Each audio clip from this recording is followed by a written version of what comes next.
Hi everyone, and welcome to Vlog with me. I wanted to hop on quickly and just touch on a topic that I am emphatically passionate about, and that's got to do with young talent development.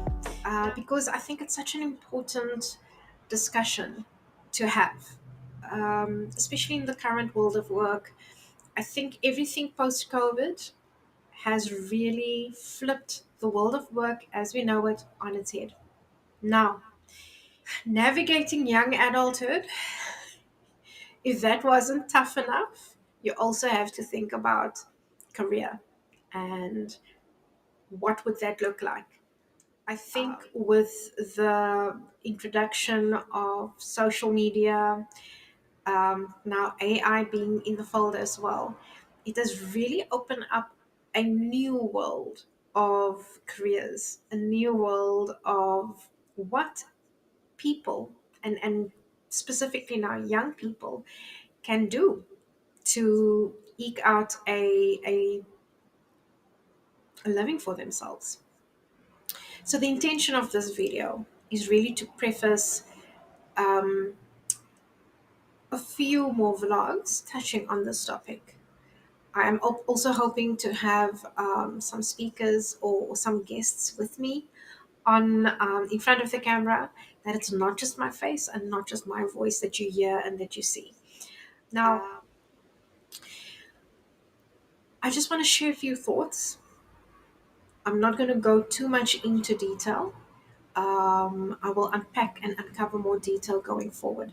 But just a few considerations. If you are somebody that are studying at a tertiary institution and you are nearing the end of your undergraduate degree, please make a point of getting familiar with and loving the LinkedIn platform. This is a platform that is really just going to help you start thinking in a more professional manner, that is going to help you to frame your business communication skills. Because I'm sure that you would agree with me. With each social media platform, there's a different way, tonality, style of engaging and of communicating. LinkedIn is where the professional magic happens. LinkedIn would also be the place where you typically would be interacting with the very individuals whose attention you want to capture. What is nice with LinkedIn is that it's also a practice ground where you can really refine your communication skills, where it is a digital footprint of your paper based CV or resume or curriculum vitae or whatever you want to call it. Now, the reason why I'm highlighting that is this is where you learn some brevity. And yeah, I realize pot calling kettle black because some of my videos are a bit long. Um, but I'm trying to educate, I'm trying to convey messages. So, just track with me. But on LinkedIn, this is where you learn brevity. And I almost want to encourage you to also consider Twitter. And because of the limited characters that you have to actually convey a message, use that to also practice almost like your elevator pitch. Because if you go and interview for a graduate program, what does that elevator pitch sound like? And what are you going to say to make the interviewer, the recruiter, sit up and notice? When you've got a CV, when you're starting to format it, there are so many templates out there. What I would suggest when you are drafting your CV, make sure the details are on there for recruiters to be able to contact you. It's a small detail, but very, very much overlooked. So have a email address. It can be a yahoo.com, it can be a gmail.com, but make sure that you have got contact details up to date and easy, that makes it easy for a recruiter to get hold of you. Social media platforms. Now, we typically use those to exhibit us living our best lives. But, dear young person, can I please ask you to refrain from posting pictures or videos of you doing body shots or anything else that might cause you to cringe when you're 40? Okay? Corporates use social media platforms to vet candidates for jobs. So, in this case, and in your context, when it comes to reviewing and vetting candidates for graduate programs or internships, um, if there are people that have really struck a chord with a recruiter, best be sure they will they will be doing a thorough search. So check your Facebook, check your TikTok, Snapchat. I don't even know what other platforms there are these days, and I know I'm giving my age away now, but all I'm just saying is do a proper sweep of your platforms and look at the content that you are posting. Something else that I think is quite important for you to be mindful of is communication. Now, the way you communicate and interact and engage with your BFFs, with whoever else you come across in the street, is worlds different to how you would communicate within the professional space. Now, I'm sure a lot of professionals out there might also differ with me, um, but this is me. This is my opinion, my perspective. Use it, don't use it. But to me, the way you convey yourself, the way you communicate is a reflection of who you are. And that is something that has got staying power. So make sure that you come across as very professional, that you understand professional etiquette. Again, there are many techniques out there. I'll most certainly post a few more vlogs just touching a bit more on these topics. But what I can strongly suggest is that you do your research. So, create a LinkedIn profile. Um, Follow companies, businesses, business people that are in those companies that you resonate with. Um, because I'm pretty sure you might have an idea of individuals who you would like to emulate. There might be certain behaviors that you would like to emulate within the professional environment. Use LinkedIn to get a sense of who those who those individuals are, where they work, what companies they work at. A lot of companies do have company pages on LinkedIn. Follow them.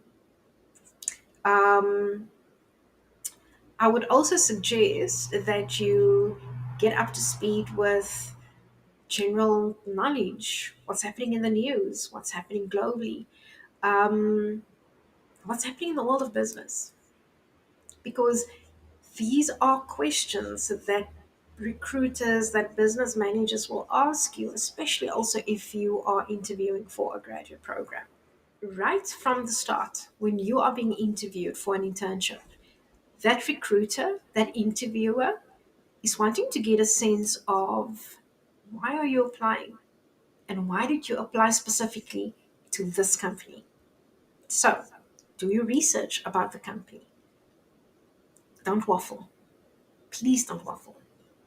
Make sure that your notifications on LinkedIn are up to date so that you are always in the know when companies are announcing or advertising graduate programs, internships, learnership opportunities, when they are advertising or promoting open days, whatever opportunity there is for you to really come into close proximity and contact with a business, with a corporate, take full advantage. So the action of adulting sometimes comes with pain. And when I talk about pain, I'm primarily referring to disappointments.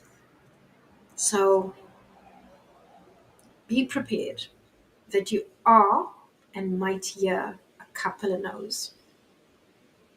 If you're lucky, you might not even get a response.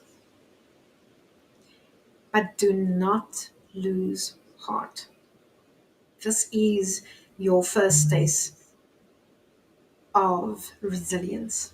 This is your first taste of grit. And also, just one last thing.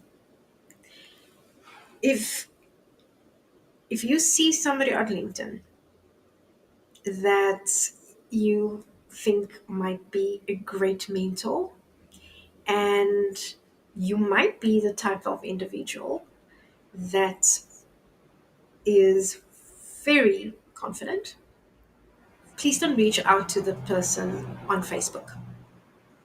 Okay? Don't reach out to the individual on TikTok or on Instagram or on Twitter. I know it might feel like the playing field is a bit level, and I know that on those platforms you might feel like the playing field is a bit more level, and the style of interaction and engagement there is a bit more in your wheelhouse, so you'll feel more comfortable to reach out there. Please don't. The platform where you're going to initiate contact has to be on LinkedIn, because you want to set a professional tone. Because you don't know the person and the person doesn't know you. And again, going back to research. So when you're going to introduce yourself, do it respectfully and not start off with, "Hey, Inga," or "How's it, Inga?" No. "Good day, good evening, Mrs. Well, sir or madam." Again, this is me. I think where certain things are concerned, I can be a bit old school, but you know what? It has worked for me. When you're reaching out, reach out with respect. No "hey," no "how's it." I can only speak for myself, but I can promise you, I do not respond well. For that matter, I actually do not respond to somebody who starts off with "hey," "heya," "how's it." I don't know you. I don't know you like that. We're not beer buddies. So, good day, good evening, sir, ma'am. Now, granted, some people, especially ladies, do not always like the idea of being called ma'am. So maybe refrain from doing that. Um, a simple good day, good evening, that will suffice. Um, there's a lot more that I can think of, but these are just sort of the subtle nuances that I think are so often overlooked, um, that I just wanted to start off with. And also, I invite you, if there's any specific question that you want to ask on this topic, if you've got any uncertainty, if you have any uncertainty about what to do, how to even start, where to start, please drop comments on this vlog. Now, with all of that being said, I wish you all of the best. If you have applied for an internship or a graduate program or learnership, good luck. And when you get the green light, I almost said if, but let's be positive, right? So when you get the green light and you are accepted onto any one of those programs, enjoy it, learn as much as you can, volunteer if there are projects as much as you can. But this is the time where you need to be an absolute sponge and enjoy it. Just enjoy it. Thank you for vlogging with me, and we chat soon.